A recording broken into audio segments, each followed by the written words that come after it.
Everyone. Today we're going to talk about the concept review, which was formerly called the Big Five, but we have changed that.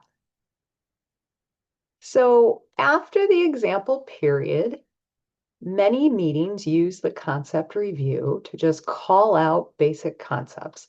I'm not going to go through what an example period is. You all know that. You've given examples. Many of you have even led examples.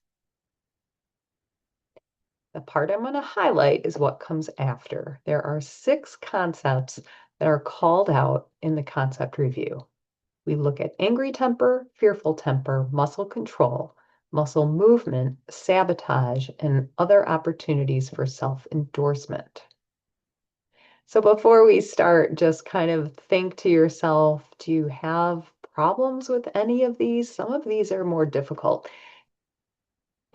Sabotage can really confuse me, and I really don't know how to identify sabotage. You are not alone. That is the one most people have problems with.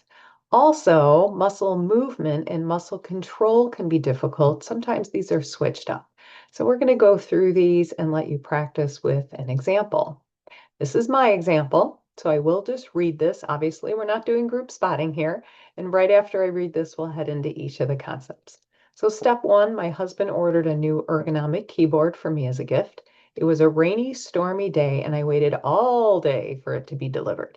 It was 3 p.m., and I had to pick up my kids from school. When I returned a short time later, the package had been delivered to the house. The box was wet, and that's when I worked myself up.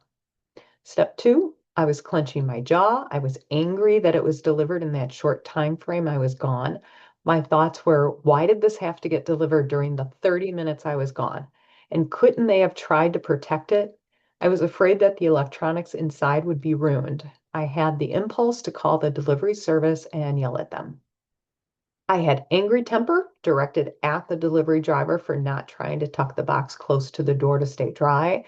I had fearful temper at myself for not thinking about leaving a bin outside for them to put the box into. I spotted that my symptoms were distressing but not dangerous, that this is a trivial situation, and if the device was ruined, it could be returned, and that I can't control the outer environment. I proceeded to open the box and check the condition of it, which was dry. Step 4, before recovery, I would have made a big deal of this and called the delivery service and reported the situation. Now I can take secure thoughts that it will be fine and things are boxed appropriately these days for the weather. All right, so angry temper. Well, first of all, what is it? This is where we are assigning blame, right? Who's to blame here? So angry temper is the judgment of right and wrong in everyday situations. Of course, this does not apply to legal, moral, or ethical situations. These are trivial situations we're dealing with. So angry temper is directed outward at the other person or the situation or something that we're saying, you know what? You're the reason I'm upset. So think about this. Who were you angry at or irritated with or disgusted by? The feelings related to angry temper, irritation, resentment, impatience, hatred, disgust, rebellion, it could be others. So in my situation, the angry temper was directed at the situation, the rainy, stormy day, and that, I had to wait. And of course, also directed at the delivery driver. The other side of who's to blame is fearful temper. I'm judging myself for doing something wrong or being wrong. Feelings related to this could be just worry or feeling inadequate, hopelessness, fear of damage to your reputation or yourself, a sense of shame. So in this example, the fearful temper was directed at myself for not thinking about leaving the bin outside. It was blaming myself. I'm to blame for, why this box got wet. This was my fault. Muscle control. We're going to think about this as red light, green light. So muscle controls the red light, controlling the muscles not to do something that would be bad for our mental health. So the red light in my situation was that I had an impulse to call the delivery service and yell at them, but I didn't. I controlled my muscles there. On the opposite side of that is muscle movement. What are we going to do? How did we command our muscles to do something that we were resistant to do, which would be bad for our mental health? So this is physical movement.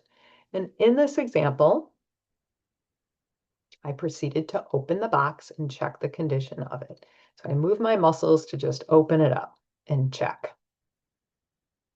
Sabotage, this is a tricky one. This one can be difficult. This is about ignoring or failing to practice what we have been taught, and we don't do what's best for our mental health, but sabotage can take many, many different forms. The asking why questions, the questions that we can't answer, interpreting, part of sabotage. Not endorsing yourself, not using the tools or the method, self-diagnosing, thinking that the head pressure we're experiencing is a tumor, acting on the impulse. So, I said my muscle control was that I didn't call the delivery service. Had I acted on that impulse, that would be sabotage. Using judgment of right and wrong in the trivialities, whether that's judgment of another person or yourself. Not controlling the muscles, using temperamental language. This is that exaggerated language. He always does that. She never does that. This is impossible. And lastly, and there are other things, but lastly on our list is trying to justify why you're upset or justify to the rest of us that you're maybe right in the situation. This could include giving too much information in step one, maybe some storytelling. So in this example, let's point out the sabotage. First of all, I waited all day for it to be delivered. I didn't wait all day. Why did this have to get delivered during the 30 minutes I was gone? The asking why, sabotage. Judgment against the driver. Couldn't he have tried to protect it? And then I didn't endorse in this example in step three, just completely didn't endorse. Let's go on to self-endorsement. This is praise we give ourselves for the effort of changing our thoughts or controlling those impulses. Of course, we endorse for the effort, not only for the outcome. And in this example, I didn't endorse, but the group will offer other ways that they see that the example giver can endorse. So in this situation, I could have endorsed for not working it up. I could have endorsed for using the RI tools and method. I could have endorsed for finding an alternate plan and for controlling my impulse. So there was muscle control there. All right, let's do one more to practice. Here's a different example. Step one, when my daughter was 5, we decorated her room in bright pink and themed for Dora the Explorer. She already repainted her room with grays and blues, but she's 17 now and takes some interior design classes at her high school. And she also plays this game on her computer where she builds and decorates entire houses. She wanted to create a reading nook area for the bedroom, and that required some rearranging of furniture. When we went to move her giant beanbag chair, we found the back side was leaning up against a wall and covered in mold. That's when I got worked up. I felt myself get flush in the face, and a rush of heat went through my body. My heart rate increased, and I felt sweaty. My thoughts were, how long has this been this way? This is my fault, as we know we have issues with this north wall in the winter. I should have pulled it away from the wall. Why do things like this always happen when I'm pressed for time? My impulse was to throw it out, but she wanted to keep it. I had angry temper at the situation. I had fearful temper at myself in the form of shame and forgetfulness. The tools I used were take things in part X, start by removing the chair, getting our spot bot cleaner and trying to first clean it up and sanitize it. I used the tool. We can't control the outer environment. The mold is already there, and now I need to decide, plan, and act to deal with it. I endorsed for having a plan to try to save it. Step four, before recovery, I would have hauled it out to the trash, and immediately that would have disappointed my daughter. Now I was able to keep calm and deal with the situation, which was trivial. All right, so let's go through this. Let's find the angry temper here. The angry temper was at the overall situation. The fearful temper was at myself in the form of shame and forgetfulness. It was my fault. I'm the one who forgot that every winter I need to pull that beanbag chair away. Muscle control. The impulse I had was to throw that out, but I didn't. I controlled my muscles. The muscle movement was going through these next steps. I removed the chair. I got the spot bot cleaner out, found a place to clean it, and sanitize it. So I moved my muscles to do that. So where is some sabotage? This whole first part of step one, you didn't need to know that. This is sabotage. This is storytelling. My daughter was 5. We had to decorate her room, and this is what we did. Too much information right there. Too much storytelling. The judgment at myself, that's that's sabotage. The judgment, this is my fault.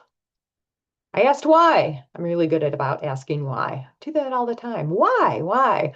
Unanswerable question. Little temperamental lingo here. This always happens to me when I'm pressed for time. And let's go on to opportunities for endorsement. I could endorse for not working it up. I could endorse for using the RI tools. I could endorse for decide planning and acting to fix it. I could endorse for the controlling of that impulse to throw it out. I can endorse for helping my daughter overall with her design. So a few things about the concept review. It should occur after each example and facilitated by the leader of the example. And it should be quick, just 1 or 2 items under each concept, then move on. It should only take a few minutes. Remember, the entire example period should take only 15. So it just needs to be part of that 15 minutes and go through quickly. I hope this helped you if you were not familiar with the concept review or if you were struggling with some of those components. Thank you very much, and thank you for watching.